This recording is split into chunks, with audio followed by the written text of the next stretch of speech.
Kumusta ang umaga mo mga katami? Malamig ba?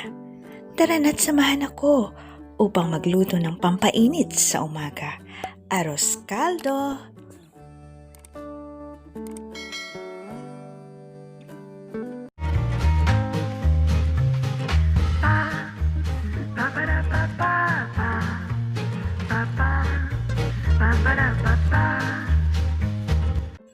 Yan ang mga sangkap, titigan mo ng mabuti. Nakalista din yan sa description box. Una muna maglagay ka syempre ng mantika. Tapos isunod mo na ang manok. Hindi ko na hinimay yung manok. Kakainin din naman eh. Gusto mo naman himayin mo. Gaya ng paghimay mo ng mga pangyayari kapag tamang hinala ka. Pag nakita mong medyo naluluto-luto na yung manok, ilagay mo na yung ginayat na sibuyas. Tapos, isunod mo na rin ang bawang. Sana, manok ka na lang. Bakit? Para ikaw ang gigising sa akin sa umaga. Duh. Bago pa masunog yung ibang sangkap, isunod mo na yung ginayat na luya. Tapos lagyan mo ng pamintang durog. Yung dating buo na dinurog na niya, parang puso mo. Isunod mo na yung hinugasang malagkit na bigas. Yung malagkit ha, kasi lagkit ng pagmamahal ko. Oh no! Tapos, lagyan mo na ng tubig.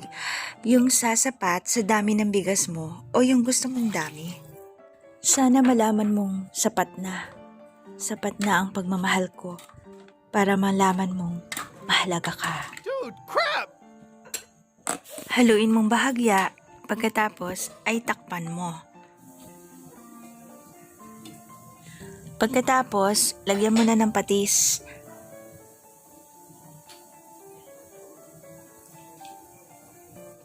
Lagyan mo rin ng Knorr chicken cube.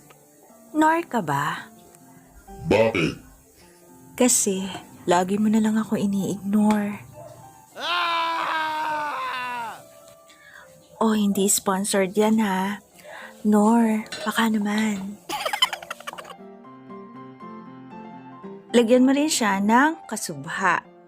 Ang kasubha ay mula sa bulaklak ng safflower. Saffron sa English. Pakuluan mo hanggang sa lumambot ang malagkit.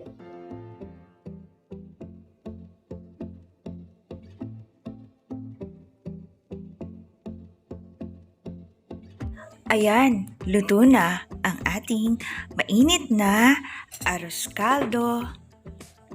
Wait, there's more. Magdagdag pa tayo ng mga optional na sangkap. Optional lang. Parang ikaw, option niya lang. Oh no! Para mas lalong sumarap, lagyan natin ng itlog. Lagyan din natin ng toasted garlic. At lagyan din natin ng sibuyas na mura. Pagkatapos ay maglagay tayo ng chicharon. Chicharon or pork rind in English. Arroz caldo is a Filipino rice and chicken gruel heavily infused with ginger, with toasted garlic, onion leaves, black pepper, and usually served with calamansi and also works well with hard-boiled eggs. Tara na, kain na tayo! Huwag kalimutan para lagi kang updated, don't forget to hit like and subscribe para hindi mo ma-miss ang mga hugot ni Hugoterang Kusinera. Happy Tummy, Filipina! Salamat!